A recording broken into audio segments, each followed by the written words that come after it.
Good evening, everybody. Hope you're all feeling well on this Tuesday night in October. It's the 22nd of October, 2024. It is about 7 o'clock on the nose. You know, Danny Elfman is a pretty weird guy. But I'll tell you, he has left his mark on a couple of really good soundtracks. And this will be one, man, I don't know, the day I ever show Aurora the Edward Scissorhands. I know this is one that's going to be making her think. You know, she and I watched E.T. the other night. She really wanted to watch E.T. Why, you say? Well, she learned that my brother and I once named a Chinese box turtle that we had. You know, she liked little turtle things, and I said, let's call him E.T. She goes, who's E.T.? So that's the name that we gave our little turtle when we had one when we were in, middle school, whatever. So she's asking what the name was, and I said it's from a movie. What movie? I said it's about a space alien that gets left behind, and he makes friends with this kid. This one in a world of billions of people, all danger all over the place. E.T. met Elliot. And it's a wonderful story. She wanted to watch it. So I said, no, you're only 3. You're only 3. You can't. But now she's 4. So I said, okay, let's sit down. Let's watch this. So we watched the first half, which I thought she was going to be afraid of I thought she was going to be scared of the big reveal. Elliot and E.T. come face to face with each other in the cornfields and all that stuff, and they go run off screaming. But she thought it was funny. She thought the whole thing was great. And then I said, okay, well, we cut it off at the half. And then I said, we'll watch the second half some other time. That was about, a few days ago or whatever. And then on Sunday night, she's like, how about, she had a little bit of a cold on Sunday night. So we were like, we're going to take it easy. Nobody was coming over, no family. And she said, can we watch something? It was still early. I said, you want to finish E.T.? She goes, okay, yeah, that'd be great. So we sit down and we're watching E.T. And this is where I'm starting like, okay, now this is when E.T. is going to start getting sick. So I have to sail her through this, the medical thing. I'm not going to fast forward. I'm just going to let her see it. And she was fine through it. And I'm telling her what's going on. I'm telling you, now watch this. I know blah, blah, blah, blah, blah, all that stuff. The real thing was, I was wondering how she was going. She's very emotionally intelligent, this girl. I was wondering where she was going to what was going to impact her the most. And wouldn't you know it, after all the ups and downs and the chase, she loved the chases, she loved the flying bicycles, but when they were saying goodbye, man, did she really cried. And, but that's what I was waiting for, because saying, okay, so what are you feeling? What's going on? Just to be able to navigate, what are you feeling? I said, because, okay, you know how I told you, Aurora, that there are sad tears and happy tears? Stuff. Oh, man, what a night that was. Sunday was pretty incredible. I know, I pray that there's going to be many more nights like that. We get to watch a movie and talk it out and all that stuff. But that was surreal. That was very, very surreal, because I dreamed about watching E.T. with my child, whoever it was going to be. And right now it's Aurora. So that's fantastic. And the other thing is, too, I think E.T. is definitely going to have to be a part of Film Club sometime in 2025. Definitely has to be a part of Film Club. Because to me, even though I was born in 1985, to me, I feel like E.T. is like when the 80s started. I don't know why. It's just to me. But I can't wait to do more of that with you guys and with her. It was really a satisfying evening. Really was. I know Danny Elfman didn't do any of that. John Williams did all the E.T. Scoring and all that. And she's been learning a lot about John Williams because she wanted to hear, she's been getting Jaws references and all that stuff. Somebody going after her, grabbing her and stuff. So she loves that. I said, you know who wrote the Jaws theme song? Who? John Williams. She goes, Really? So yeah, you know who else? What else he wrote? We're going through Star Wars and Indiana Jones and E.T. I said, oh no, this is before she watched E.T. What the fuck do you care about this stuff? Nobody cares. Half of you already tuned out. Went to go watch Timcast. Anyway, here is something I thought was really awesome. I woke up this morning and I saw this guy. This afternoon, right around midday, Logan Hall from The Blaze said, "I firmly believe that our guys should make a concerted effort to take back the book club from being a liberal female-coded hobby. Based friends need to be reading, acquiring knowledge, and studying with each other, a right-wing literacy society of sorts." I said, well, wouldn't you know it? I agree with you, Logan, and I hope that you join the Quite Frankly book club. Last night, it was fantastic doing the public book club session with Rich Barish for the Mask of the Red Death. You can all go out there and watch it. It was really great to have so many new friends join us for the first time. And I hope that it convinces you to become a sponsor of the show for as little as $5 a month to be in those sessions regularly live. Because as you also know, after about a month and a half, I put all those sessions out for public consumption. Everything we've ever done, except I put Dandelion Wine out already. I have to put out Neverending Story in about a week or so. And then sometime in December, I'll put out all the October ones. And there you have it. It's wonderful. I'm glad that people are starting to see this. And that's why I put maximum effort into book club, and complementing it with film club in 2025 is going to be really a trip. So we have Jeremy Reese. Sorry. No, Jeremy so long. I never called him Jeremy Rice before. Jeremy Reese is on the show tonight, the alien scientist, and I want to talk to him about some stuff. I want to talk to him about especially this. This is something that was really interesting. I saved this back in September 2nd when I saw it tweeted out there by that Mario Nawful guy. And I went right to Jeremy Reese about it because I know that he was part of actually breaking the story with Jonathan Brandenburg, who is a plasma physicist, a fusion energy, advanced space propulsion kind of guy. And here's what we had. Take a listen to this. This is from September 2nd. I sent it right over to Jeremy. I said, you want to come on for this? Gravity defied. Scientist claims breakthrough in electromagnetic levitation. In a potentially groundbreaking announcement, plasma physicist Dr. John Brandenburg reports successful laboratory demonstrations of gravity modification using electromagnetic fields. This remarkable claim could revolutionize our understanding of physics and open up an unprecedented possibility for space travel and technology. Brandenburg's experiments, based on the GEM, gravity electromagnetism unified field theory, range from simple demonstrations with helium balloons to more complex setups using three-phase power. The most striking result reportedly show a 150 milligram weight loss in a coil suspended from a sensitive load cell. The significance of this announcement cannot be overstated. If Brandenburg's findings are confirmed, they would represent the first laboratory demonstration of controlled gravity modification. So, or at least one that's that the public is privy to. Such a capability could lead to revolutionary propulsion systems, making interplanetary travel more feasible and potentially transforming industries on Earth. It could also go to explain maybe how the pyramids were made. Brandenburg's work offers a tantalizing glimpse into a future where the fundamental forces of nature might be manipulated, potentially ushering in a new era of scientific and technological advancement. Now, I wanted Jeremy to come on to talk about this because it ties into so much stuff. It ties into ufology. It ties into disclosure. It ties into the election. I mean, to this day, ever since 2017, the media has been at the forefront.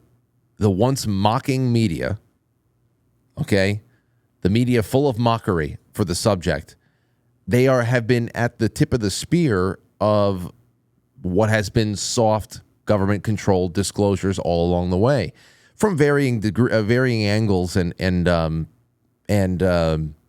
perspectives as well. Especially when it comes to even just recent headlines from the Pentagon, which I want to throw this at Jeremy as well. Mystery drones swarm Air Force Base for 17 days, leaving the Pentagon baffled. So, they go out of their way to say that they're drones, but they're mysterious drones. And they've been hanging out above a very sensitive airspace for over a half a month, a fortnight plus. And the Pentagon is baffled. We get this stuff a lot. I mean, aside from the Tic Tac and the Luis Elizondo people, and just, the guy from Blink 182. There's just so much about this. Anyway, we'll be talking to Jeremy about that tonight, and that should make for a really fun first half. In the second half, I got election news briefs and some media I want to listen to, and if there's any time, I would love to open up the lines and hear from you guys and gals. Because, listen, it's 14 days out. We are 14 days away. It is Tuesday. Election night is on a Tuesday. We are 2 weeks away. All right? You think about our group therapy sessions in fall of 2020, late fall, early winter 2020, going into that holiday season, holding our breath that the Marines would go in and stop the inauguration in that very ghoulish little session that they had over there on January 21st or 20th, 2021, whatever the hell it was. Just such a ghoulish day for this nation's history. We are now 4 years fast forward. That is just sick. It takes a lot. We should reflect on what we have, what we still have, what we've lost, who we've lost. This is just an incredible turning of the page. It really is. That's a 4-year page to be turned. A lot in between, I guess. A lot of reading in between the lines. So I definitely want to keep taking your calls. I want to just talk this out because in 2 weeks from tonight, I won't be live yet. I'm going to be going live around 8 p.m. that night, and we'll ride it out to about midnight or whenever it seems a good time to stop. I already know that Jay Gulinello is going to be by. Mike from Maryland is going to be in. I'm setting up time on air to have people like Matt Christensen call in, Adel, Zach, hopefully them together. I'd love to do simulcasts with everybody where they're live on their places. We're all just simulcasting with each other. We'll see who else we can get snagged for the evening. And, of course, the lines are going to be open. So that will also be a night where we're just going to hold each other tight and just ride it out like a bad trip. Or perhaps it'll be a glorious trip, which will then, of course, lead to bad trips that will follow with the fallout, which will in itself be glorious as well, because it needs to happen.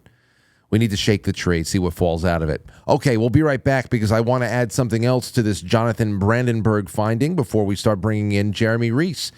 Don't go anywhere. It's going to be a good night, and quite frankly, and share the show wherever the hell you're watching it, whether it's live or on demand, because it doesn't matter. The reruns, it's all the same. All right, BRB.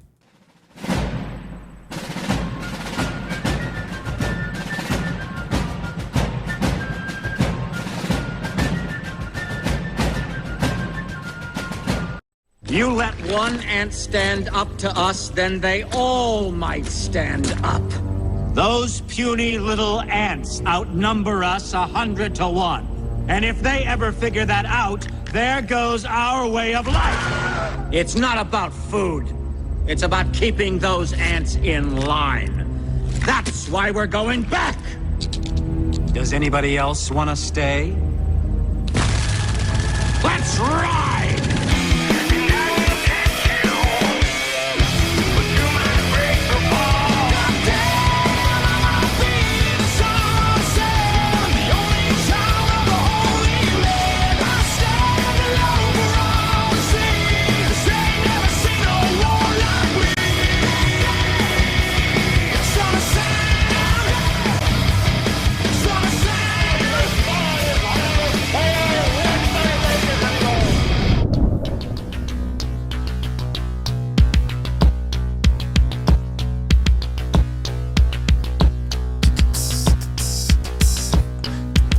Okay.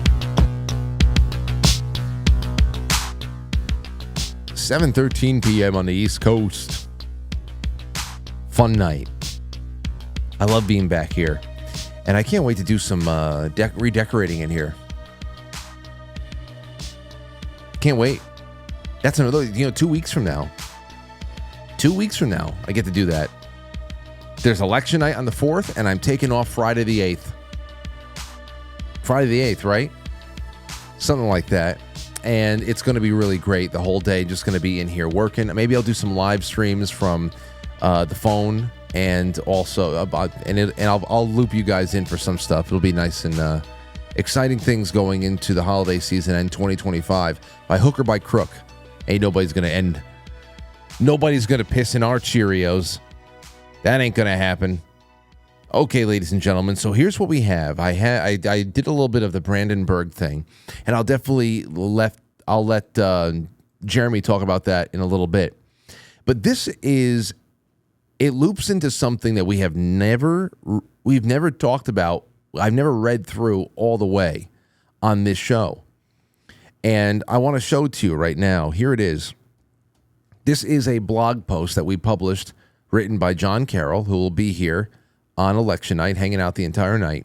There's a blog post that we published on February 16th, 2021. All right, it's almost 4 years old. And it's on the Pais Effect. Now, here is a headshot from Motherboard Vice. The headline is, U.S. Navy has patents on technology it says will engineer the fabric of reality. The U.S. Navy UFO patents sound like they have been ripped from a science fiction novel. Now, that was February 3rd, 2021, and then we put this out on the 16th. So this is going to be a good one. I didn't know that we'd be talking about it 4 years after the fact, but anyway, I'm going to read through this a little bit before we have Jeremy join us. Here's a quote. The U.S. Navy has patents on weird and little understood technology, according to a recent Vice article, which relate to its work on a compact fusion reactor that could power cities, end quote, and a, quote, hybrid aerospace underwater craft, end quote. The reactor reportedly works by reducing an object's inertial mass, which is a fancy way of explaining an anti-gravity device. It's known as the Pais Effect, and an understanding of not just how, but why it works might transform our understanding of the nature of reality. Nikola Tesla theorized that the air around us is not just empty space, but instead filled with microscopic matter. His theory of the ether essentially rejects the theory of gravity. He believed that we understand as gravitational force still exists. Of course, he believed that we understand as what we understand as gravitational force still exists, of course, because if we throw a baseball in the air, it will eventually fall back to Earth. However, unlike the mainstream scientific theory, which suggests gravity pushes the baseball down, Tesla believed that the Earth's electromagnetism pulls the baseball down. If he is proven to have been correct, there might be broad and even cosmic ramifications. If gravitational forces come from, not to, the Earth, then the Earth potentially exists at the center of the universe. It would suggest our planet's orbital relationship with the sun and the solar system at large might need to be reimagined, and has even led some researchers to conclude that outer space is, quote, fake and gay. This wasn't from Motherboard, by the way. This is all John Carroll. The Pais Effect explains how, quote, controlled motion of electrically charged matter via accelerated vibration and or accelerated spin subjected to smooth yet rapid acceleration transients will, quote, generate extremely high energy, high intensity electromagnetic fields, end quote. Said simply, it disrupts the electromagnetic force that would otherwise pull an object down, causing that object to instead hover or levitate. And there's Dr. Salvatore Pais, side by side with Tesla. Perhaps this is what Edward Leedskalnin discovered in 1920s when he built Coral Castle in Florida. Now, we've talked about Coral Castle in Florida years ago. I'd love to go back to it. Some of you live within driving distance of Coral Castle. You've seen it. You know it well. Others have. You probably made it a destination for your tourist adventures during a summer vacation or something. Anyway, Coral Castle is a giant mystery. Without any heavy machinery, he built this. It's an engineering marvel and is similar to the mysterious ancient monuments that it consists of astronomically aligned, multi-ton stone blocks. Leedskalnin, quote, liked to keep his methods secret. I'm probably saying his last name wrong, but anyway. Well, he would work at night on Coral Castle to ensure that no one would ever see how he built his masterpiece. And then he implied he knew the secrets of the pyramids and that his castle was constructed using a mysterious theory of anti-gravity that involved lots and lots of magnets. End quote. According to Vice, and there's Coral Castle underneath it, according to Vice, quote, the Navy is claiming some of Pais' wild tech works and has been demonstrated to Navy officials, end quote. So Occam's razor might suggest Leedskalnin was correct about the pyramids. It would certainly have been an easier method than having slaves haul the blocks into place with ropes and wooden pallets, as many archaeologists teach today. The article also claims the Navy's patents all built on each other. So they built one on top of each other. When we study how a fusion reactor works, it becomes clear how UFOs are connected to free energy. Here's a quote. In a fusion reaction, explains the Department of Energy blog post, quote, two light nuclei merge to form a single heavier nucleus. The process releases energy because the total mass of the resulting single nucleus is less than the mass of the two original nuclei. The leftover mass becomes energy, end quote. The forced merging of the atomic elements is what causes the disruption of Earth's electromagnetic currents, which suspends the gravitational force of the ether, and results in a single element which has less mass than the original two elements combined. The leftover mass results in the energy, which cannot be destroyed, being displaced instead. In a craft, that energy displacement is what creates the propulsion necessary to fly. If conducted in a cloud-closed session, however, energy displaced from fusion reactions can be harnessed and used to power cities. For context, in a 2019 interview with Live Science, the Tata Institute of Fundamental Research, Sunil Gupta, explains how a single thundercloud can generate more power than a nuclear power plant. Also, it's one of those things where you imagine being in, I don't know, a liquid or a gel or something like that, and there's an air pocket inside of there, and that air pocket kind of moves freely and just bounces around and all that stuff, and you can squeeze it around, it'll push to the other side because it's actually displacing all the matter around it and maintaining its form. That's what this is the imagery that it's bringing up in my head. Now, I wouldn't be able to explain this to anybody, but when you see this in the headlines, you go into it, and you see all these things being published, you want to put them together. Now, the Pais Effect, this has been out for years now, and I just wonder how we can tie it all in. So we'll be talking about that in just a little bit. Let's get back to some more of this, shall we? If Leedskalnin from Coral Castle was indeed correct that energy displacement techniques were used to construct the pyramids, they would have logically been employed for energy generation as well, and probably would have made modern fusion reactors seem like mere toys in comparison. The ancients likely used much more elegant techniques rooted in cymatics. A fusion reactor, we've talked about cymatics a lot, with sound and resonant energy through sound. A fusion reactor generates the Pais effect by manually affecting matter. But as the quite frankly audience learned last year in 2020, matter can also be manipulated by sound. In his book, The Giza Power Plant, Christopher Dunn claims, quote, the Great Pyramid of Giza was actually a large acoustical device that, quote, created a harmonic resonance with the Earth and converted Earth's vibrational energies to microwave radiation, end quote. He also shows that, quote, how the pyramid's numerous chambers and passageways were positioned with a deliberate precision to maximize its acoustical qualities, end quote. In our own studies of cymatics, we learned those acoustical qualities included the ability to concentrate electromagnetic energy and to resonate at the same 4 frequencies of human DNA. If it was a power plant, does that mean that the Great Pyramid powered more than just machines?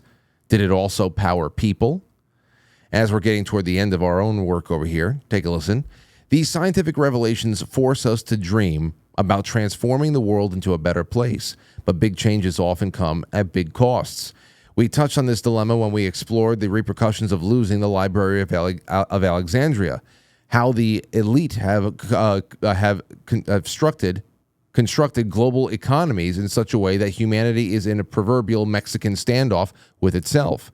How can we transition to so-called free energy when our current energy industries make up so much of our economies? The same can be asked about the defense industries in a peaceful world and pharmaceutical industries in a healthy world. These are all great questions that I would love to ask of Jeremy as well. Whatever happens, discernment will be key. It's notable that this news about the Pais Effect was released by the propaganda arm of the current system. Why are we learning about this from Vice? To clarify, the article did not go into the same detail or ponder the kind of possibilities we have done here, opting instead to dismiss the reality-shattering news as, quote, ramblings of a mad scientist, end quote, despite admitting that the Navy believes Pais is correct. In 2016, Vice also reported on the UFO content in John Podesta's emails, published by WikiLeaks. Podesta has a long history of cryptic comments on UFOs and of advocating for disclosure, which is one of those things that I really want to... I keep asking people about that as well. What is it with these people and disclosure? Podesta and the Clintons, they're very, very pro-disclosure, at least on the surface. And I never understood, what the angle is there. In those same WikiLeaks emails, Podesta also spoke with colleagues about a Catholic Spring. It was a reference to the left's efforts to further weaken the church's stance on issues like abortion and gay marriage so as to make it more attractive to the future progressive society they're building. The church is a deep and complicated part of what's been going on in the world, and the infiltration efforts of the last couple centuries were so effective that the pews are sparsely populated today, especially in the West. In order for the anti-church hologram to one day fulfill the role of whore of Babylon, it must first acquire a much broader influence in the world. One of the strategies to accomplish this goal is ecumenism, or interreligion dialogue, which may in reality be paving the way for a future one-world religion. Now, this is going to be great that we put this out there, too, because in the second half, we have a little bit more from Carlo Maria Vigano, Archbishop, who has been excommunicated by the current pontiff. So I want to, and he's, of course, going out there and telling people, stumping for Trump, say, listen, there's so much on the line, and it's clear that there is a better outcome of the two. So, but this is all happening at the same time. There's always technological disclosure. There's always ideas, and we're being inundated with so much, so very much. But John Carroll goes on to conclude the following. But how to spark faith? How to spark faith in this new religion? That is where the Pais Effect might come in. Are they really going to do it? Are they going to try to pull off Blue Beam, Project Blue Beam, or something like it? We've been talking about it so much, it just might be impossible, but who knows? Something. Why else would the mainstream media have spent the past few years seeding the public consciousness with stories about UFOs after mocking similar stories for decades? If you thought 2020 was wild, hindsight might prove it was only the warm-up for what is on the horizon. And that is, that is some of the great stuff that we have buried there in the blog on quitefrankly.tv. A bunch of stuff, all evergreen stories. They're not dated. They can be referenced to in the future. They can be built upon, just a really good textual part of the dialogues that we have here. The nightly nightly diary that we've built up. So it's 7:28. Jeremy was supposed to have been with us already, so I'm going to go on a really quick break and see if we've got our times right. Hopefully we do. I confirmed a couple times today, but let's go do that. Stay where you are. When we come back, hopefully, I will be joined by Jeremy Reese, the alien scientist. Don't go anywhere. Trump Tower, baby. Look at how fucking elegant it is. It's way nicer than the White House. Trump should be there. Should be with us. I'll keep him safe. Doesn't add up, Sam. Yeah, this is chocolate and caramel, but how could it be crunchy? Crunchy! Oh, sweetheart, we're gonna blow the lid off this case. There's something hidden here inside this new Twix Twin bar. Look, under thick milk chocolate, under golden caramel, a cookie. A crunchy cookie. I knew you could do it. Tastiest case I ever cracked. Oh, Sam. Twix, chocolate, caramel, and a surprising cookie crunch. Mr. Lugosi, I know you're very busy, but can I have your autograph? Certainly.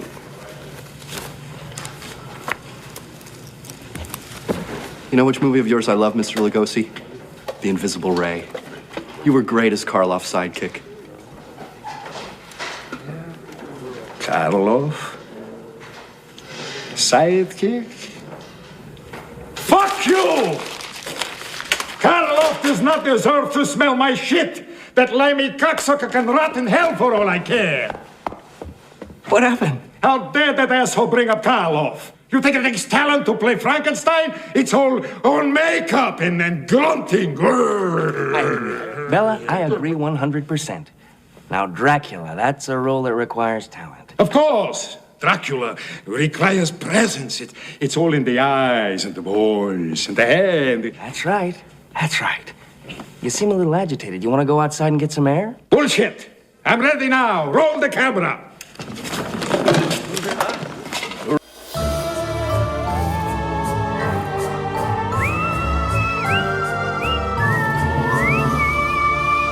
Yeah. Okay. Well, guess what? We're taking calls. So I guess I set everybody up for you. So give me a call. 914-200-0269. We'll see what the hell you think about all this stuff. Because there's enough for you to comment on. There's enough for you to comment on, especially that one question that I've been asking for a while. We talk about fabled free energy technology. What if we get it?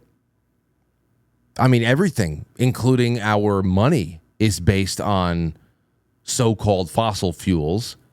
But, I mean, that's everything. Everything. Think about the collapse in everything.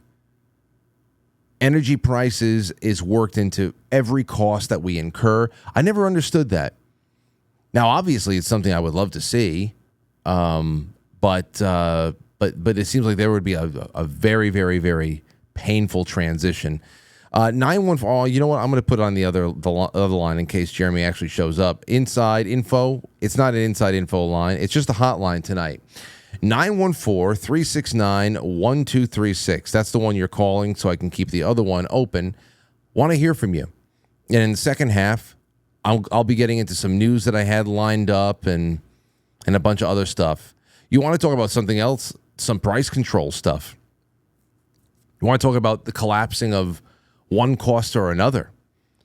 I'm a free market guy, as you all know. And over the last few weeks, we did a lot on price controls because that was part of the great plan, economic plan of the people who are standing behind the woman with the turkey neck. And price controls and price gouging, going after the people who dare mark up a product 2% to be able to keep ahead of the suffocating costs of day-to-day wholesale items or whatever the hell else it is. But, I went to go and check out what the hell the price of some World Series tickets were. And if there is anybody that should be strung up, it is the price gougers that are on the secondary markets. These are very well-known websites. They give people, and I'm fine with reselling. I know I have plenty of friends that go out there and buy, special edition toys or gaming all throughout the year. If a new gaming console comes out, I had friends that are going out there and buying them in bulk wholesale, getting a good price from somebody, and then, marking them up $100 and selling them. And you know what? When you're in a pinch and when nobody has any supply, $100 above market price, people are willing to pay. I'm fine with it. I really am. It's entrepreneurial. It's the free. Go ahead. Nobody's forced to buy that PlayStation 4. But as far as this goes, this is actual price gouging. $15,000 for a single seat in a middle of the road section 200 area in the stadium should be strung up. That's criminal right there. That is criminal. And you can say, well, Frank, is it all's fair in love and war? Somebody will buy it. And and they might be there for a 10-1 loss and whatever. But that's not the case. It's a principle of the thing. That's horrible. StubHub, all these other places, there should be like a limit. 25% at least a 25% markup. You can't let somebody mark something up 1,000% plus. It's fucking ridiculous. Anyway, so I guess we're gonna have to do a lot more partying at home. I wanted to see if I can make some magic happen, but who the hell can do that? Anywho, 914-369-1236. I have thrown open the hotline. I'd love to hear from you guys. There's more on this and everything else, because when we look at where we're going from a standpoint of the election, I often wonder what's the implications of disclosure? What's the next phases of official disclosure? This election, is this going to be a fork in the road kind of election for that too? We go one direction, we go the other direction. Are we on a certain path, a fixed path, or are we getting it one way or another? What would the implications of this elections be on disclosure? And it's not necessarily even about whether or not there are space aliens driving these things that people are seeing all over the place, but there is a lot of unanswered questions. The sky is just filled with shit that has absolutely no definition, no public definition of being, and it's being dangled in our face. It's being dangled in our faces. Here's one from a couple of weeks ago. Mystery drones swarm Air Force Base for 17 days, leaving Pentagon baffled. Top security officials in the U.S. remain stumped after an unknown fleet of drones breached restricted military airspace for 17 straight days last December. Okay? Again, they let a little time go by, and then they drop this on us. For 17 straight days,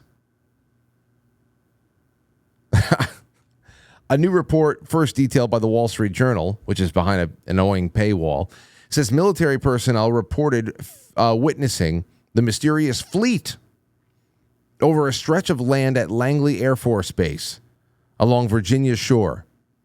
The drones would appear in the sky about 45 minutes to an hour after sunset each night. Former Air Force General Mark Kelly was the first made aware of the drone sightings in December of 2023, the outlet reports. They showed up for 17 consecutive days, with officials at the Pentagon suspecting that they might have been deployed by Chinese or Russian agents to spy on American military. At the we're talking about the Pentagon, we're talking about Langley. 17 straight days,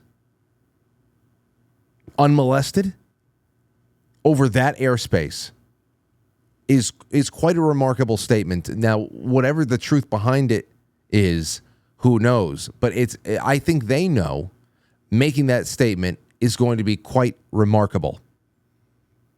Because if they think that it was Chinese or Russian, then, I mean, that's an act of war, no? Espionage like that, violating top secret airspace and all that stuff, but they can't identify who it is, where they even came from. But because the drones did not pose an imminent threat, and officials at the time weren't certain if they were being used for nefarious purposes or perhaps it was just wayward hobbyists, the military was prohibited from shooting them down, citing potential risks to troops and civilians. How big were these things? See, that's I don't understand. How big were these drones? Because if I think about the drones that my friends have, yes, some of them get to the size of even like, basketball hoops as far as diameter goes and circumference. I know that they get pretty big, but how big are these drones that are being flown over the Pentagon? And why don't we have some of our own drones intercepting them? I mean, there's a couple of different ways to do this aside from firing missiles at it. I know that we got a great kick out of being able to fire a missile at the balloon over Myrtle Beach. Got to flex our muscle at that damn balloon. But it's just strange to get these types of things. It's not even just this. It's, of course, the reports over the last couple of years of the naval, Navy units, these Navy ships that were being swarmed by UFOs. Not only unidentified flying craft, but also USOs coming up from the water, which goes right back down to what we were talking about with the Pais Effect. I mean, especially with the way that it moves things out of the way, where it displaces the atmosphere around an object, that would be the way that you are going to be able to travel through water with such ease. So yes, it's not always about whether or not we are talking about non-human intelligence, though I like keeping that somewhat involved in the conversation from time to time. But it's a lot more, and this stuff is really, it's starting to pile up, and it really does connect on many levels. And I think that the Skype is log jammed for some reason. Boy, oh boy, it makes no sense. Hold on, stopping this and restarting it. Skype, get out of here.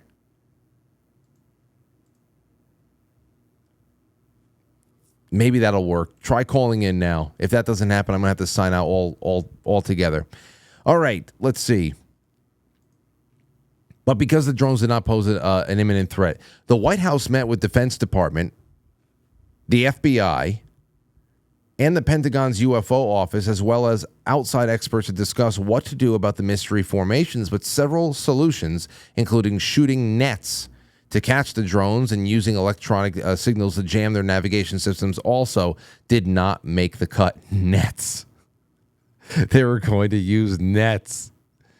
Kelly described the first drone he saw as roughly 20 feet long and flying at more than 100 kilometers an hour at an altitude of roughly 3,000 to 4,000 feet. Kelly said as many as a dozen more drones followed behind, said the drones looked like they were constellations in the sky.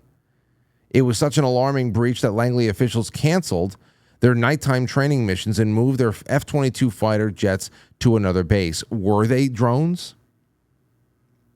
Were they, in fact, drones? According to Fox News, 2 months before the fleet emerged over Langley, 5 mysterious drones reportedly breached restricted airspace over a government nuclear weapons experiment site in Nevada. Why anybody is getting together and saying, hey, we have to have a meeting over what to do about these drones that are flying over the Pentagon and nuclear sites. I mean, do something, right? You would think? The outlet reports that 4 of the drones were detected by the Energy Department's Nevada National Security Site outside of Las Vegas, while the 5th was spotted by employees. The Defense Department has yet to publicly state who is behind these drones. According to the Federal Aviation Administration website, reports of unmanned aircraft sightings from pilots, citizens, and law enforcement remain high. So, that's all I have on that. Simply stunning. A stunning day. Okay, well, let's see what else we got. I have a little bit more that we can do, but I'm just going to go on a really early intermission. It's 7:45. We did well enough together. I'm going to get ourselves ready for just the second half. And what we're going to do is I want to go into the headlines. There's going to be there's election news here, some really great takes, insights into what the polls are. They feel is really trending in favor of in places like, especially we just talked about Nevada. I heard that Nevada is at the moment underwater for Democrats. which is incredible because if Nevada and North Carolina fall in, I heard that what I'm reading is that there are a number of ways that Trump gets past 270. And I don't know. Then there's all the Project Bluebeam reasons why something might go wrong. So it's exciting. We're 2 weeks away. I want to get to that with all of you. So let's get to the intermission a little bit early. I'll get to your calls a little bit earlier, and we'll have a nice little night. By hook or by crook. It's intermission time, folks. Time out to press the like button. Thank you. Welcome to intermission. Yeah,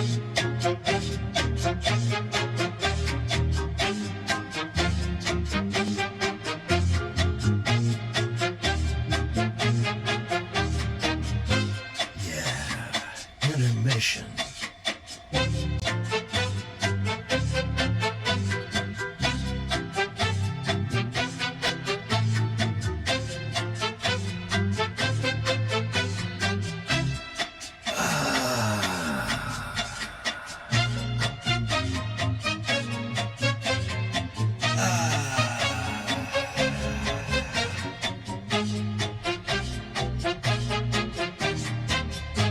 You are now entering, quite frankly.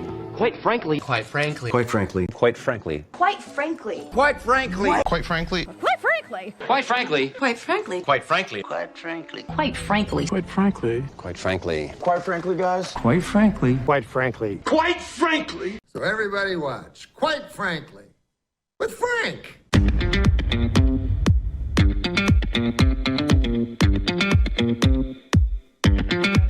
Quite frankly.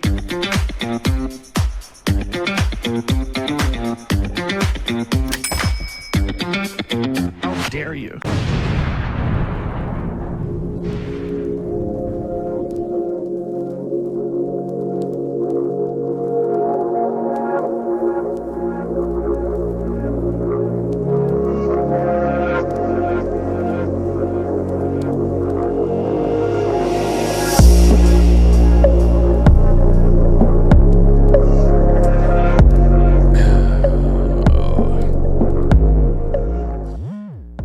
Well, I'm sorry for the programming switcheroo tonight, ladies and gentlemen. I heard that we have some streaming issues over there on YouTube as well. So we lost a guest and we lost a stream on YouTube halfway through. Though I have a reconnection made, and we'll see how that goes. But I guess on to other things. Let me end this meeting, and I will open up the open line that everybody's more used to. 914-200-0269. That's what we're going to be doing. I'm going to get to your super chats. I'm going to get to other things. The lines are yours. The show is yours. All right, here's the first one up. Let's see. Look at this. 1 dead, 10 hospitalized from E. coli outbreak linked to iconic McDonald's item. What is it? Of course this happens. Of course this happens. 2 days after Donald Trump serves up some fries. Dozens of cases of E. coli across 10 states have sickened almost 50 and killed an elderly person in Colorado. It's severe. Stemming from infections linked to McDonald's quarter-pounder burgers. I was just telling somebody last night. I was telling John Carroll last night. I said, all this McDonald's talk the last couple of days, I want to just gorge. I said I would if I had no respect for myself right now. This was at 12. I'm not saying if you go eat McDonald's you have no respect for yourself. You do what you want. But past midnight to Uber McDonald's to your house to have a private pig out fest alone on your couch or eating it over the kitchen sink like a rat. It's a little bit more sad. It's not like the old days going to McDonald's with your friends and having a fun lunch together. What I was feeling last night was like, I want a cheeseburger, I want a quarter pounder, I want a supersized fries. You get 2 cheeseburgers and a quarter pounder. And now people are dying. 10 individuals have been hospitalized so far in the outbreak, in which 49 people have been infected. according to a food safety alert from Centers for Disease Control. It's the quarter pounder. It was all the quarter pounder that did it. That's exactly what I wanted to get last night. I felt like a demon talking to me over my left shoulder. Get the quarter pounder, you son of a bitch. You know you want it, you fat fuck. like, shut up. No.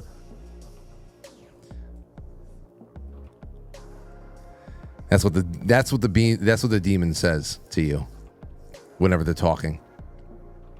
I actually said that. What the hell was it?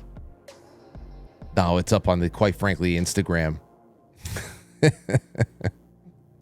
I'll have to get that later on. Jay Gulanello liked it. It was Donald Trump looking outside the drive-through window talking about he's going to put a 200% tariff on seed oils so that we can make McDonald's fries healthy again by cooking them in tallow. Anywho, let's see. What's the other thing that we have over here? Oh, let's take a call. King 40. What's going on, King? Hey, how you doing, man? How you doing? Yeah. Have you tried the new chicken Big Mac? Wait, what? At McDonald's? What does that mean? I just tried it the other day.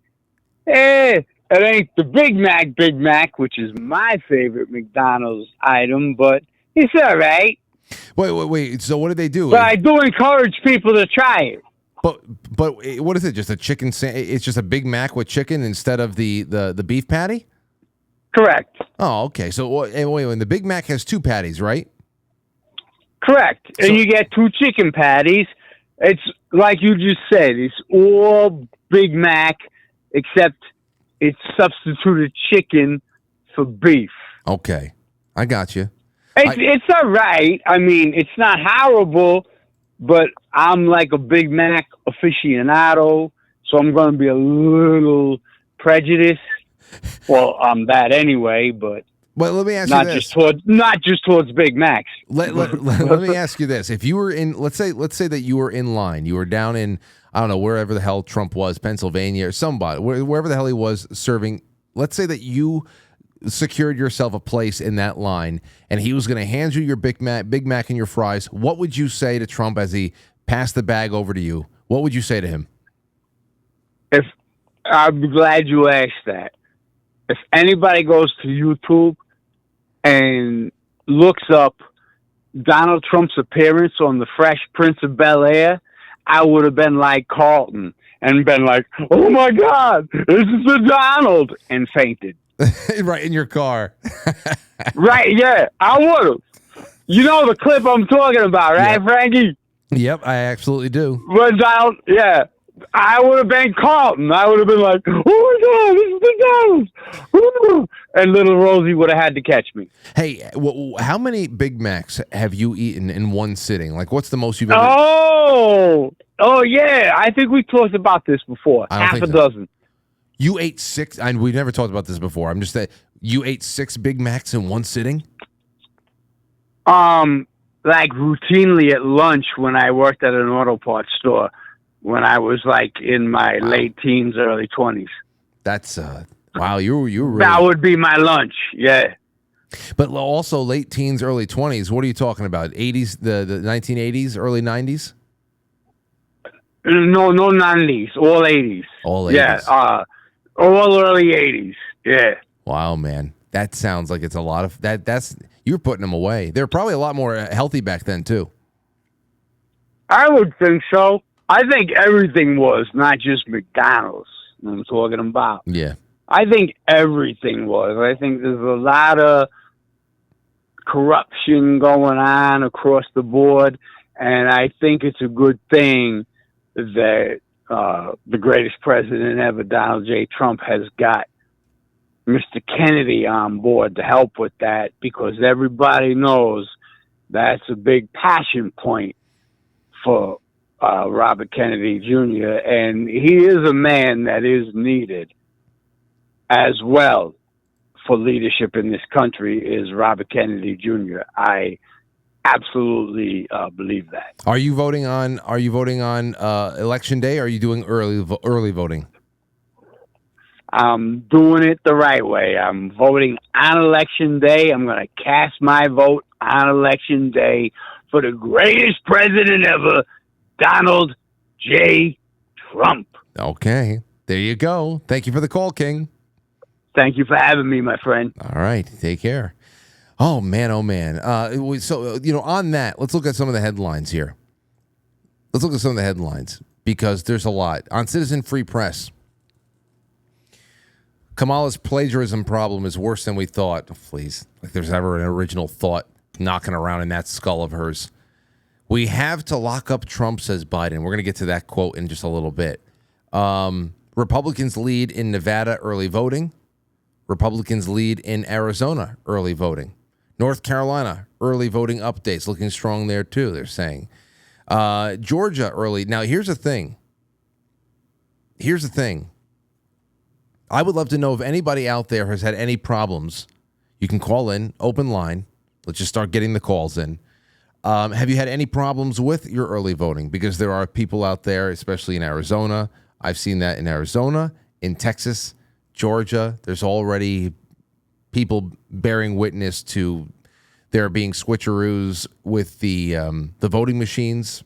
Of course, you never hear anything from people on the other side saying it's changing it from Harris to Trump. If they are, it has to be pointed out. It always seems to be weighted in the other direction. But I'd love to know about that. Are you having any kinds of issues going on there?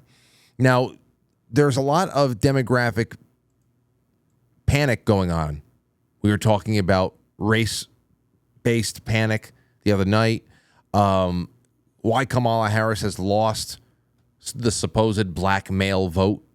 Well, I got a 1 minute, 34 second clip over here from Brendan Dilley, the Dilley Show, just today. I think it's a really good insight into that. Let me know what you think about this. Take a listen to Dilley. Pandering to all these segments of people instead of just speaking to them as general Americans, like you're just Americans in general, you eventually are going to alienate and piss off different sections of that audience. The problem they've got right now with black men for the Democrat Party is you chose gay and transgenders and women in sports over black voters. That's great point. I've had this conversation with Dilley a lot in the past, but also just with you. When you see when you watch the way that politicians, especially ones that base all of their campaigning on identity issues and nothing that's actually ever pragmatic and in line with human nature, that actually complements human nature and actually makes the best out of a naturally imperfect state of being, they often try to just cobble together through identitarian means just slices of the pie by taking a demographic and then breaking it down into sub-demographics, where you start getting into these really, really niche areas of, different types of sexual or gender identity groups. And then, of course, now the fact that one of the biggest groups that people pander to now are not even citizens at all. I said, eventually, what you have here is a situation where even if the left wins, they lose, because this is a system, a worldview, a mechanism that they have built, a giant hulking machine that is just naturally at war with itself. The whole idea of intersectionality is hilarious. It's hilarious. It pretends to have common goals to be able to achieve things right now in an expedient way. Win right now, forget about tomorrow.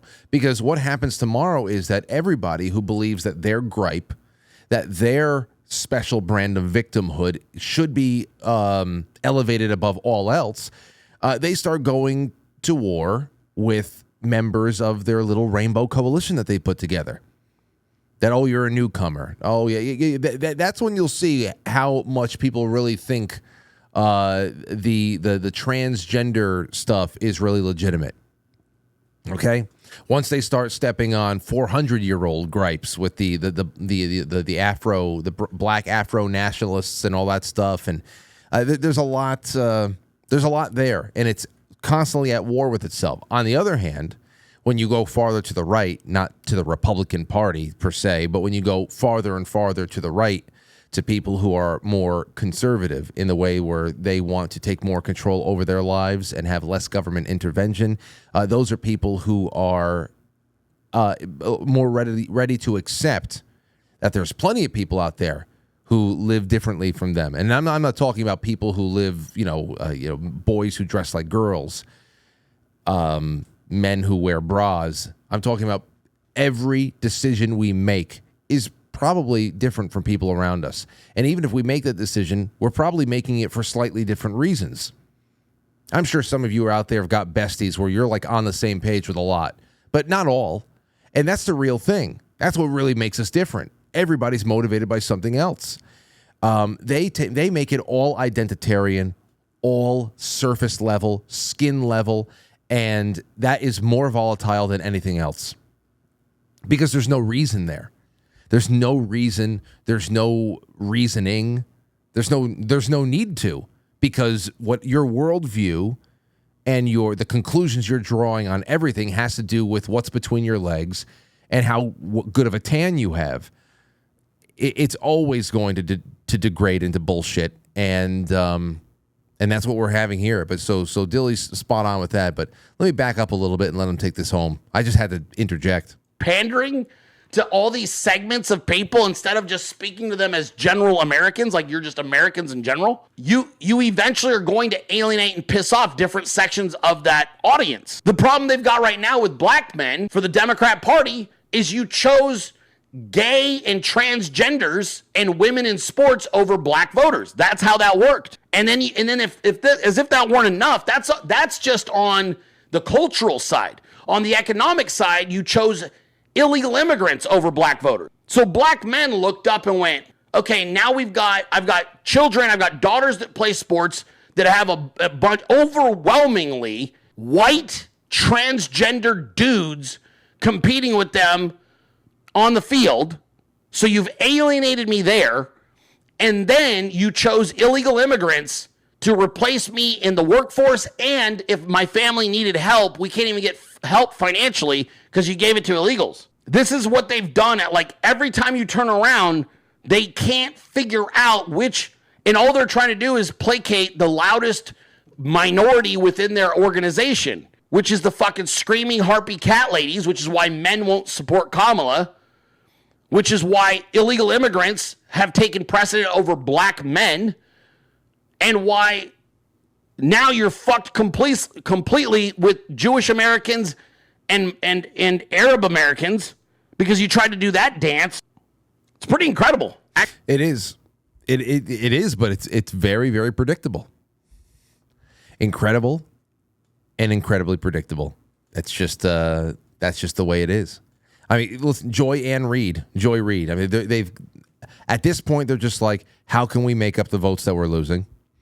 And what can we do? I mean, what's the plan?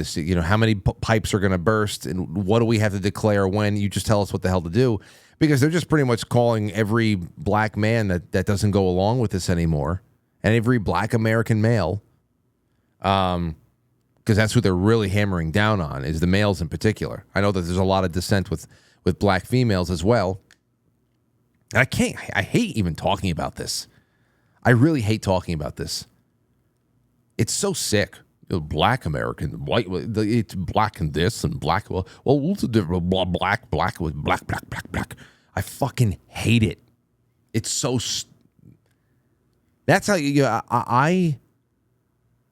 they're detestable groups running the country just for making us talk this way. Now, I know from a scientific standpoint, from an economic standpoint, geographical standpoint, as we study ourselves, and especially on a political level, if you're a political organization, you study people in different environments based on their histories in the country, outside of the country. I understand. I know why. But it is also just very molesty. It really is. It is really very molesty when you think about it. I can't stand really talking about people on such shallow levels, but that's the name of the game. And thankfully, thankfully, it's starting to implode, and in tremendous ways. Really, really tremendous ways. Now, going back to what I said before about Project Bluebeam and what's at stake here, there's an open letter. Archbishop Vigano strongly urges Catholics to vote for President Trump.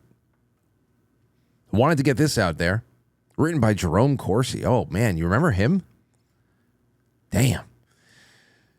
Vigano characterized Trump as a protector of faith. Quote, in Donald Trump's America, every Catholic can practice their faith and educate their children in it without interference from the state. In contrast, Archbishop Vigano cautioned that Kamala Harris and the Democrat Party have become hostile to the church. He says, on the other side, we have, this is Vigano speaking, we have a candidate and a party that promotes everything that directly opposes the faith and morals of the Catholic Church. In Kamala Harris's America, Catholics, but also Protestants, are considered fundamentalists to be marginalized and eliminated, and their children are considered the property of the state, which arrogates to itself the right to lead them astray from an early age in both body and soul. Trump's America can become great and prosperous again. Harris's America is destined for invasion and for moral, social, and economic destruction, the most ferocious dictatorship. That's what we're talking about here, too. The letter resonates with criticism of the woke globalist left. He says, we are talking about two diametrically opposed and irreconcilable worlds in which Trump fights against the deep state and is committed to freeing America from its tentacle grip, while on the opposite side we have corrupt and blackmailed candidate, an organic part of the deep state, who acts as a puppet in the hands of warmongers like Barack Obama and Hillary Clinton, of self-proclaimed self-proclaimed philanthropists like the criminals George Soros and Klaus Schwab, or of characters like Jeffrey Epstein and Sean Combs. He gets it. He gets it. He has always gotten it. Their program is that of the global left, the World Economic Forum, the Rockefeller Foundation, the Bill and Melinda Gates Foundation, and ultimately the program of Vanguard, BlackRock, and State Street. He then railed against the LGBTQ plus agenda that he sees violently and anti-Christian. You have seen what the Democrats, that is the woke far left, have been capable of in 4 years. Imagine what they will be able to do instead if Biden's numerous stand-ins, his vice president, is elected, is the most scandalous and unimaginable fraud with her entourage of LGBTQ plus ministers, rigorously woke, sold out to China or to the World Economic Forum, sponsored by George Soros or Bill Gates, manipulated by Barack Obama and Hillary Clinton. And he also goes on to categorize the Kabbalah as demonic. Beyond these people, by now we should know this, are people devoted to evil, united by the satanic hatred against our Lord Jesus Christ and those who believe in him, mainly against the Catholic faithful. We want Christ to reign. We proclaim it with pride. Christ is king. They want the Antichrist to reign, whose tyranny is made of chaos, war, disease, famine, and death. And more emergencies and crises planned and created by the globalist elite increase. And the more that they increase, the more that the elite has a pretext to impose new limitations, new restrictions of fundamental rights, and new social controls. So he says, I repeat, the choice is between a conservative president, conservative in comparison at least, who is paying with his very life for his fight against the deep state, and an infernal monster who obeys Satan. For a Catholic, there can be no question.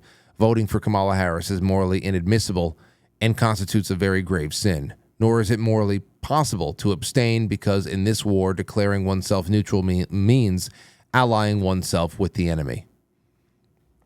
So I'm definitely going to read a lot of that there. It's good stuff.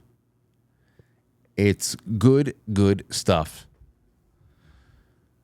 All right, 914-200-0269. Give me a buzz and let's keep this one going. Now, as far as what's going on, a shipwreck crew said he's been playing around with a lot of the interactive maps. He said a larger than expected Hispanic shift, solidifying leads in North Carolina, Georgia, and putting Nevada into Trump's camp, opens up two more pathways to 270 without needing any of the blue wall or Pennsylvania, Michigan, or Wisconsin. If Trump wins North Carolina, Georgia, and Nevada, he's at 268, even without any of the blue wall states. That gives him two potential paths, New Hampshire? New Hampshire. Can you imagine if New Hampshire did it? New Hampshire? And New Mexico. 5 electoral college votes there, 4 in New Hampshire. Now, that makes this next thing even more interesting. And that is Joe Biden. Joe Biden is campaigning in New Hampshire right now. And that's where he delivered this statement that we got to lock him up. We got to lock up Trump. Okay, take a listen to this. This is a guy who also wants to replace every civil servant, every single one.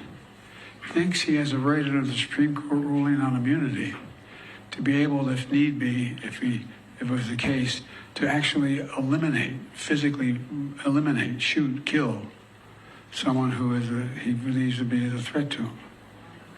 I mean, so I know this sounds bizarre. It sounds like if I said this 5 years ago, you'd lock me up. We got to lock him up. Politically lock him up. We got to lock him up.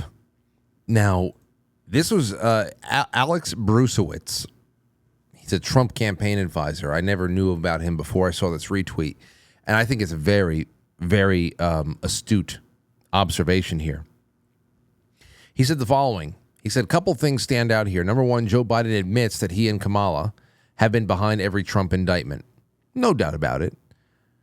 Number two, Democrats feel like they need to campaign in New Hampshire this late in October. That's something. That's something, isn't it? New Hampshire is one of those things I always focused in on. I don't know if it was 2000. It was probably 2020. Or what else was going on there? Over the last couple of cycles, we spoke about New Hampshire quite a bit because it was one of those crazy states where you saw the entire state government get flushed with red. But the state went blue in the presidential election. And you can tell me why it's possible that could happen. And I just wouldn't believe you. I just don't believe you. I just do not believe you. But, and this is the reason why, leading report breaking, head of the Fox News decision desk, Arnon Mishkin, foresees around a 4-day delay for the presidential election results. They're just relentless. And they generally get what they want, which is, and they wanted this. They wanted this. They wanted to make sure, just like the people, we were talking about all the book club picks last night and what Windswept House meant to be a first book club pick and how, it depicts a story of the rising and the solidifying of the deep church with the deep state, the merging together, and where we are now. And this is all written from an early to mid-90s perspective, things that have absolutely happened. The plot to get Pope John Paul II to resign as Pope, to actually make that into something that is acceptable going forward. Resignations of popes. Something that they wanted. They didn't get it with Pope John Paul II. They got it with Benedict. And it's just crazy to see that stuff come to fruition. Especially when it was written in a factional book. A faction book. Fiction. But then you get this, and you know that in 2020, all they wanted was to make sure that going forward from 2020 on, nobody expected to have a president declared on the same night ever again. That it was going to take at least 4 days so everybody can figure out what they have to do. I mean, do you remember? Do you actually remember? When was the last time you saw the clips of those freaks from the networks, when you woke up the next morning and all of a sudden you see, and they say, when you went to bed last night, you probably thought that this was going in one direction. And, that was their way of saying, you probably thought that Trump was going to win, didn't you? But now you wake up today and you see that, Trump took a lead in Pennsylvania. Biden took a slight lead in Pennsylvania. Biden took a slight lead in Georgia, North Carolina. I mean, it's just, you went to bed and these freaks just went to work. They popped out the suitcases. They turned off the CCTV cameras wherever they remember that they were. Others weren't others were far more forgetful, I should say. But man, you remember that. Like, they set us up the entire year. It's not going to be election night anymore. It's election week, perhaps election fortnight, perhaps election month. They told us about the red mirage. It's going to look like Trump is going to win, and then you'll see. It's going to look like Trump is winning, like all else is it's all lost, but you'll see. I mean, they told us this stuff. They ran a script. These people on the news were so giddy in running the script too. Want to punch them all in the face. Well, I mean, Fox is a part of that. So I wanted to ask again, if you've been out there early voting, have you seen any crazy stuff? Has there been any switches? Is there anything there going on that has affected you so far, or what? You know, here's another one for you. No, where the hell is it? No, that's that. Okay, let's take a call. 720, you're on the air. Go ahead. Oh, hi, Frank. It's Mike. I jumped forward in time. Welcome.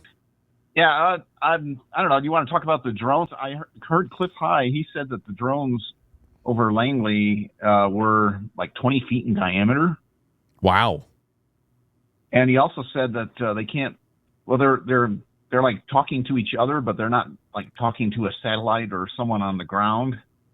And so they're like, probably have some kind of computers and AI, and they're like talking to each other somehow, and they can't detect how they're doing it.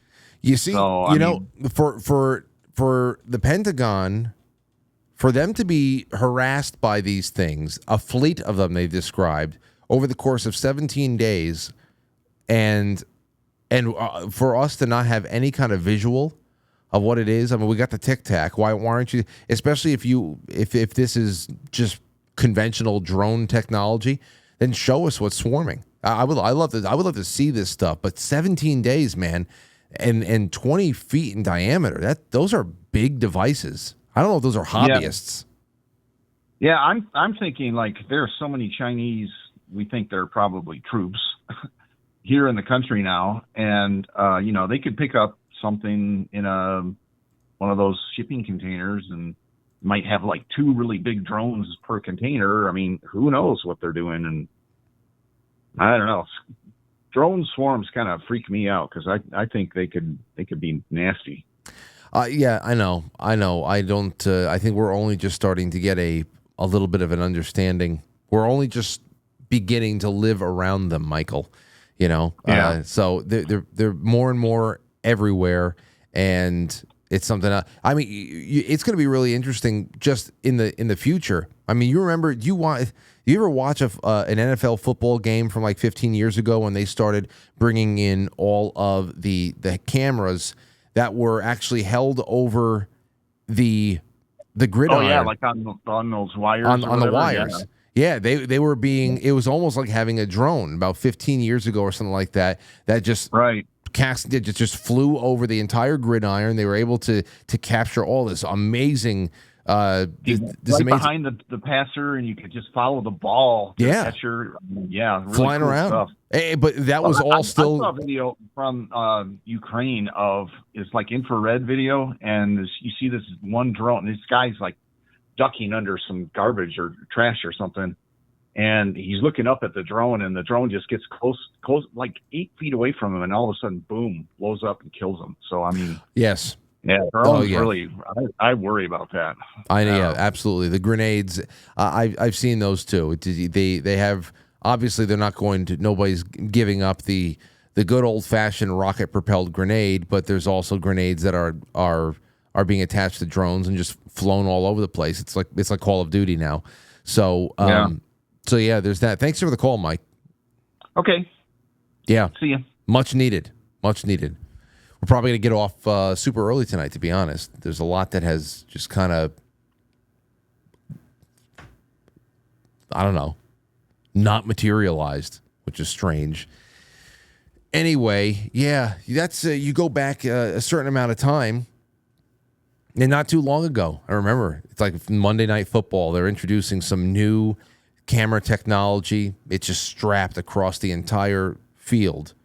There's a grid of wires, and it's high enough above where it's not interfering with anything. But the new angles that everybody's getting, and now that everything is drone. I was watching the last game of the NLCS on Sunday night between the Mets and the Dodgers. And the shots were gorgeous of Dodger Stadium.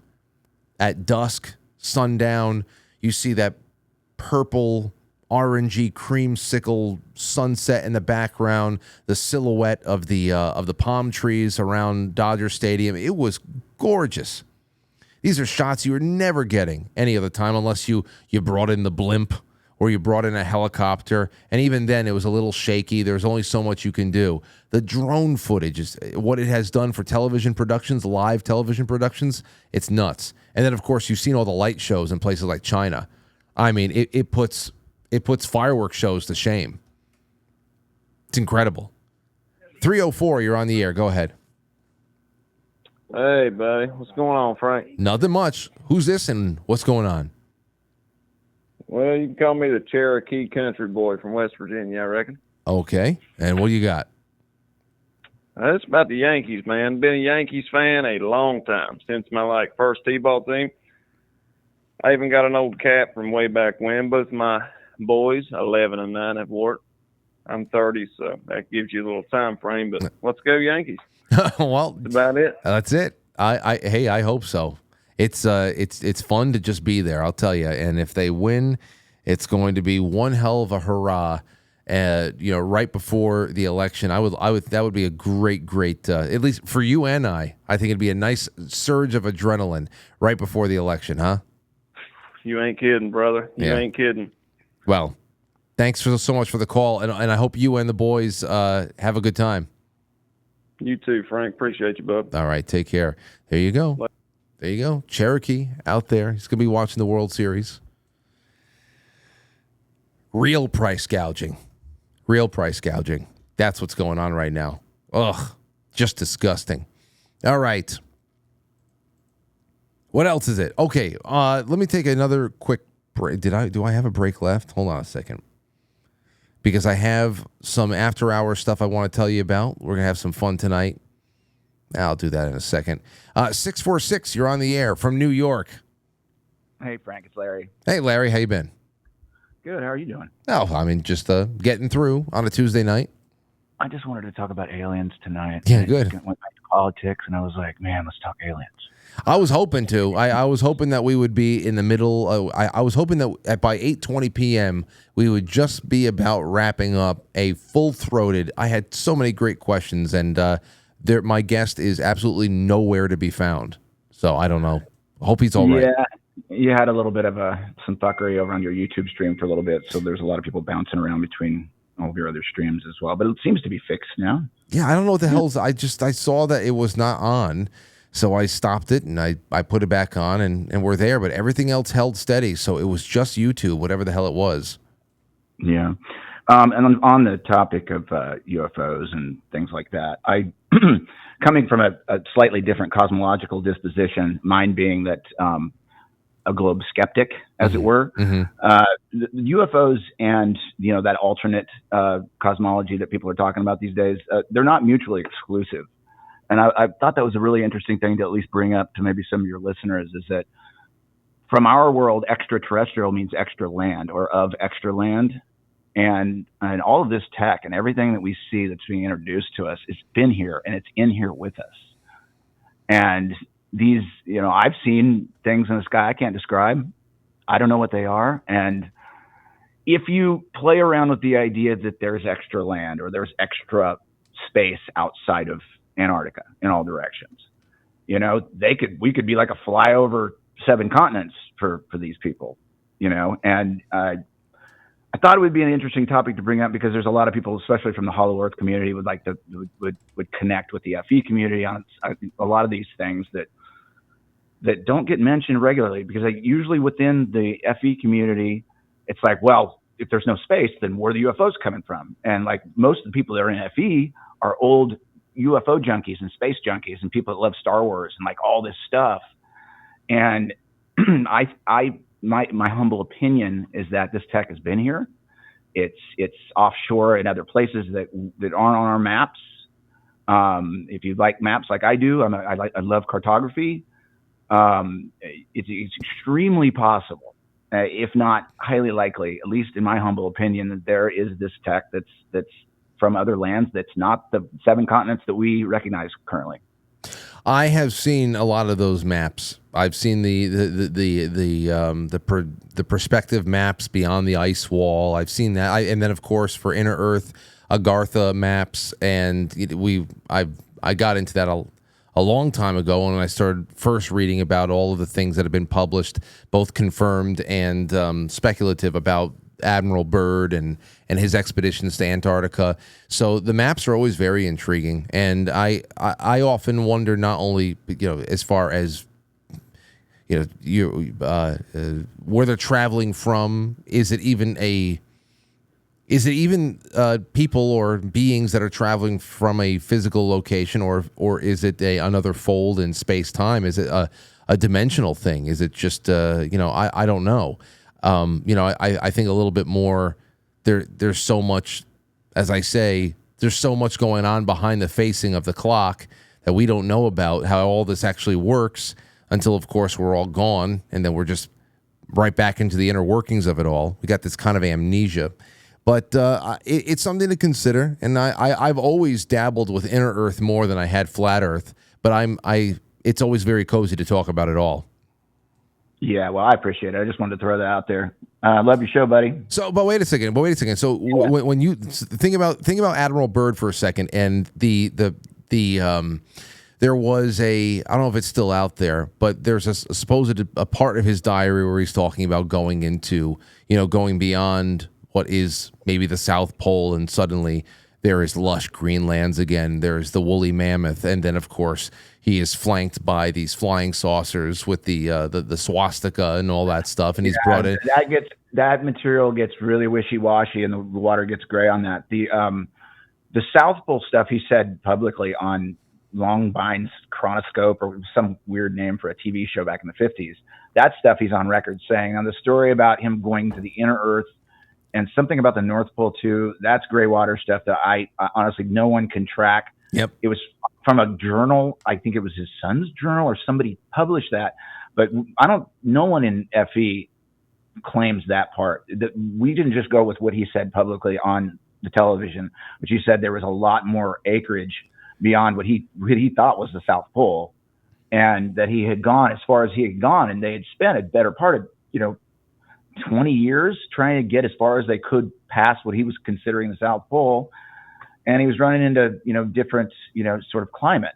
So that's all we got, and then I know we're scraping at the last little bits of dust on this topic, and to be able to understand what's happening. But that's a guy that had an armada of ships, airplanes, manpower, to get a supply chain running into the highest continent or continental ring, and then getting further in there and further and further and further. The kind of armada you need just to get out there and make supply chains to get out there. Yeah. And he says there's another size of the United States beyond what we thought. And then the guy dies like 6 months later. I mean, probably a coincidence, but it's like, to me, it makes a hell of a lot more sense that this is a much bigger place than we thought it was. Yeah. I don't know, as far as in aggregate, does the shape really matter? It doesn't matter to me. It's a lie that matters. But like, you've got, if we're just don't have the capacity to understand how big this realm is, there could be, who knows how many places out there that we're just not allowed to know about, or, that the Nuremberg UFO incident, I think it's Nuremberg, from it's written about in the 1500s, where suddenly there was a war in the sky, and it was heavily documented. And then somebody else showed up in a ship and said, "Hey, this is off limits. You guys need to get the hell out of here." Well, I know that Byrd limped back. He limped back to the United States after that expedition there. And this is another reason why I would love, and thank you for the call, Larry. Yeah, no worries. I hope you call in a lot more. We're gonna need a lot of pleasant distractions over the next couple of months. But have a good one, brother. This is a main reason why I want to speak with Robert Sepper. And the day I get him on, I mean, I haven't tried in a few months because I just don't want to bother him. But he's been making himself a little bit more and more available for media, so maybe we'll luck out in 2025. But this is on my list. The first thing I want to talk to him about is Antarctica, the Vril, Inner Earth, Bird, the expedition, high jump. Let's talk about what is confirmed about the expedition, and then theories about either Inner Earth or land beyond the wall, land beyond the ice. Because I can't prove the shape of the Earth. I tend to believe that everything could be much bigger than we think. That's something. What if the Earth is just 2 times bigger than we think? I don't know. But who built the wall? Why is the wall where it is? Why is it so circular? And why are we so contained in it? Is this a petri dish area? Is it experimental? I don't know. There's so much more out there. I saw this other thing here too. You want to talk about having fun with it? Where is it? Here. This is from The Sun. This just came out not too long ago. Out of this world, extraterrestrial. They have an extraterrestrial that just got interviewed. Gives its first TV interview claiming humans are DNA experiments created by aliens called the New. NU. An alien has apparently given its first TV interview, filmmakers have bizarrely claimed. In crazed moments on screen, a man claiming he had channeled an extraterrestrial proclaimed that humans are DNA experiments created by aliens called the New. There he is. Daryl Anka. He channeled extraterrestrial beings, which is essentially what the Vril were doing. Okay? The theory is that the Vril and all these other occult, Nazi-friendly groups may actually have been receiving information about very advanced technologies from off-world, from outside of this realm, however you want to describe it. He told presenter Serena DC that aliens had genetically modified our ancestors. Oh, there's the papier-mâché shit.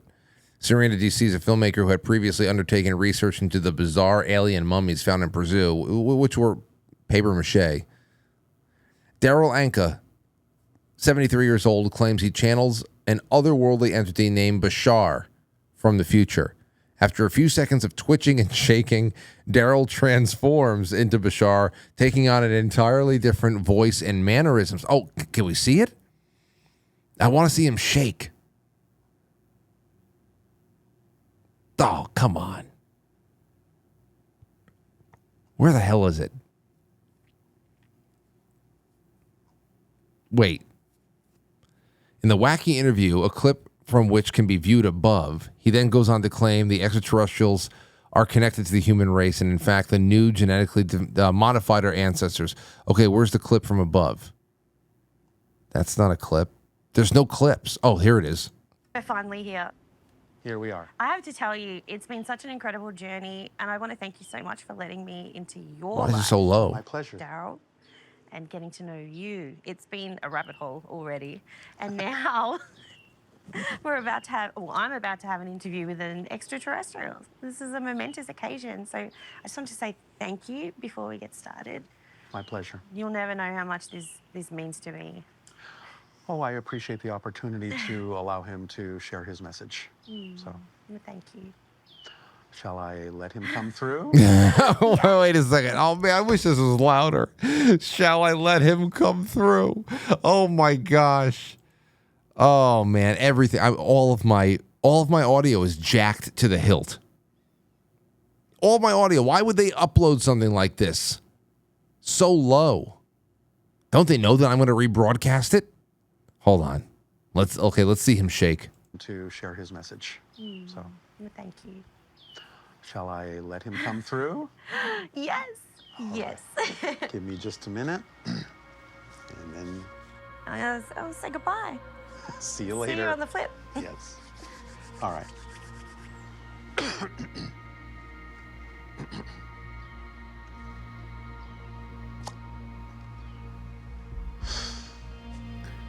Daryl. I'm here.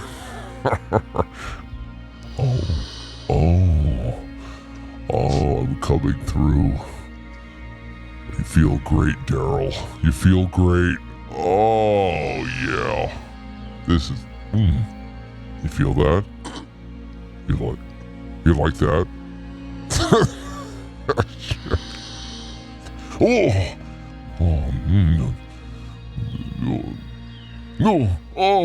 have a good day to you this day of your time. How are you? Hi, I'm good. How are you, Bashar? Perfect, thank you. Please, by all means, you may proceed however you wish, but allow us to thank you for the co-creation of this opportunity to exchange ideas and information with you. Oh my gosh.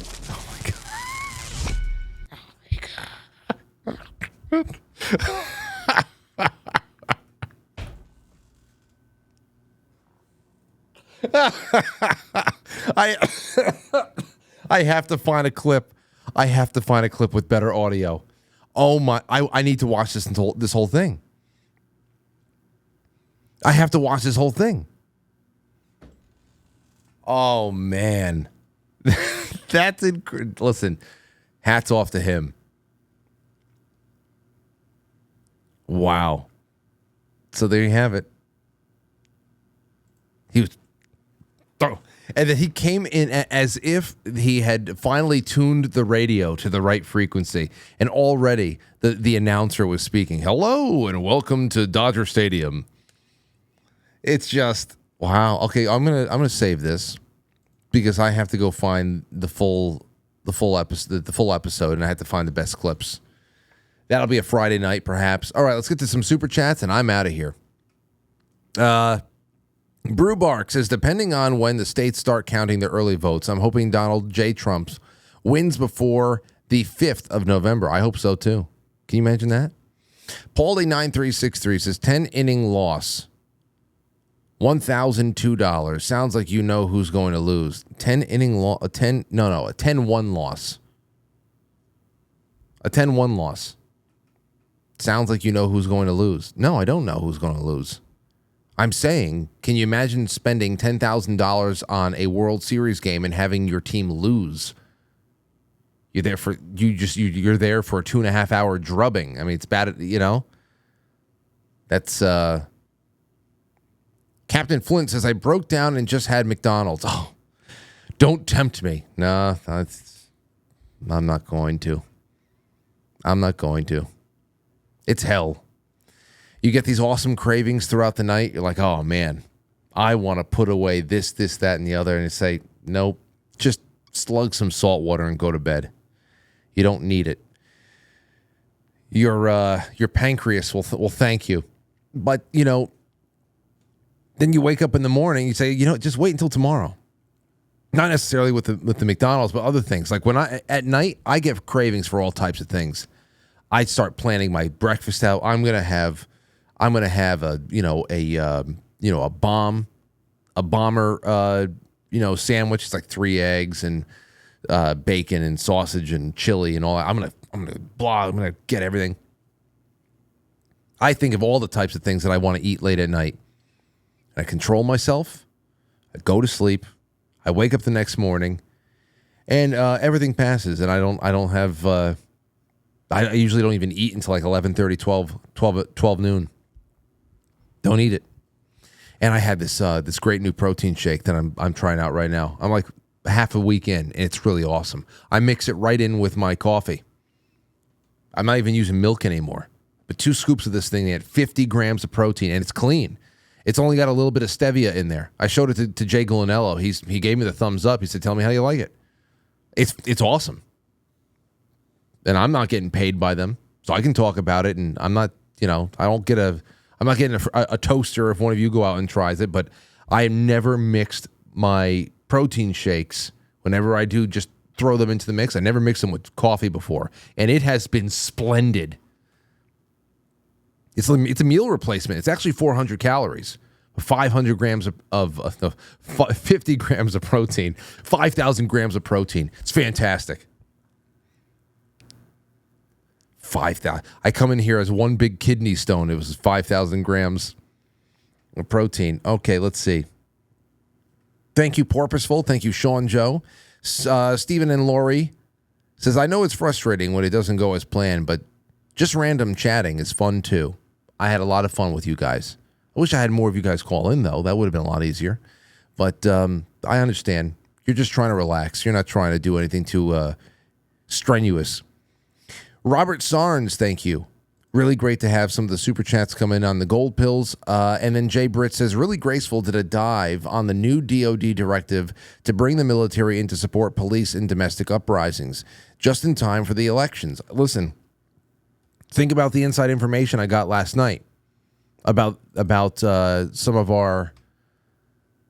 audience members being recruited by DOD and their higher-ups to be there for domestic uprisings after the election. And Jay Britz also says YouTube is down. Yes, indeed, it was. I appreciate you, though. Now, the after hours tonight, here's what we're going to do. As soon as we finish up over here on QuiteFrankly.tv, we have a special treat for you. When the show ends in a couple of minutes, on QuiteFrankly.tv for the after hours for Tuesday night, The Mask of the Red Death, Vincent Price, 1964. We did the book club last night. Well, Mask of the Red Death is tonight on QuiteFrankly.tv. After that, The Great Taking. It's a documentary. And then we're going to be ending with Art Bell with Douglas Mulhall. That's nanotechnology, which would have been, right in line with all this stuff. So tonight, right after this show ends, if you're seeing the end credits, that gives you just enough time to get over to QuiteFrankly.tv, cast that right onto your television. You can watch a little bit of The Mask of the Red Death, see how it holds up with the Poe classic. Let's take one more call before we leave. 608, you're on the air. Go ahead. Hi there, Frank. It's Jenny. How you doing? I'm doing well, Jenny. What's on your mind? I got a quick question. I hate to pull it back to the election, but have you decided if you're going to vote early or not? No, I'm going to vote on election day. I Okay. It's just one of those things. I never have any problems at my polling station. I am literally in and out. If I've ever had to wait to vote, it was never longer than 10, 15 minutes. I understand why this is a strategic thing for people who live in dense population centers, like especially in all the problematic places like in Maricopa County and places in Georgia. I understand why you'd want to be able to make sure it gets in and that you're not stuck in some line for hours and hours and have somebody come out and say, hey, something went wrong, come back in 4 hours when you can't make it. There's a lot of people who couldn't vote the last time. In Arizona had that a lot. I understand that. But the more I thought about it, it doesn't apply to me. I'm always in and out at my polling station.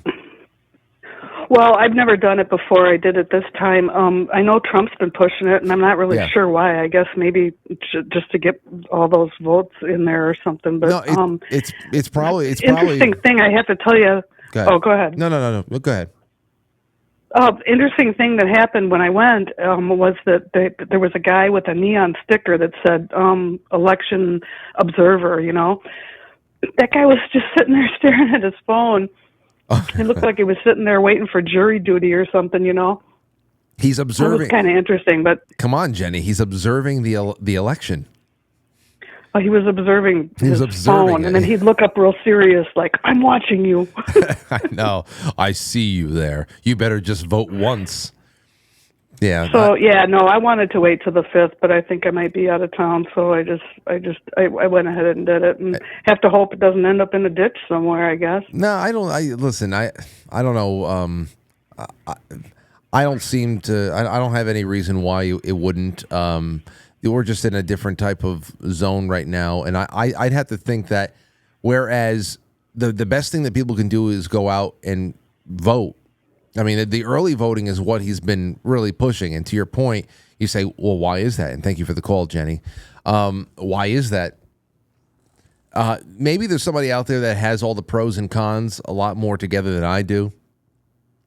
But I haven't seen too much emphasis on mailing in the votes. I've seen emphasis on early voting, getting out physically, getting out and being there. And what we saw in Arizona, I keep thinking about Arizona because that was a lot. There's problems with one machine. There's problems with an entire, district's machines or something. They have to reset the systems. People that are showing up early in the morning to vote before they went to work were told to come back later in the day when they're already working. They can't get out of work. There's a lot of people who missed out. There's a lot of day of shenanigans that was going on in places where there's just high volumes of people. So I can see where that is an advantage to be able to sidestep some of the potential problems in that respect. But the more I thought about it, the more I realized it didn't really apply to me, and I never have any issues, and I'm in and out, vote 4 or 5 times, and then I leave. That's it. Okay, that's it for tonight, ladies and gentlemen. All things considered, it's 8:45. We practically did 2 hours. So I will see you on quitefrankly.tv. It'll take me a little bit of time before I get home and settled in, before I jump into the chat room and say hi. But Mask of the Red Death begins in a couple of minutes after the end credits, and then you have a wonderful documentary, and then all finished off by a nanotechnology episode of Art Bell with Douglas Mulhall. So I hope you guys enjoyed tonight. Thank you for being here. Thank you for being patient. And I will see you all tomorrow. We got a great show tomorrow. We got Bob Motta coming on to talk about, yes, true crime, but some of the creepiest cases he's ever covered. I can't wait for it. It'll be a good one. Nighty-night. I'll catch you on the flip side. Will you shut up? No.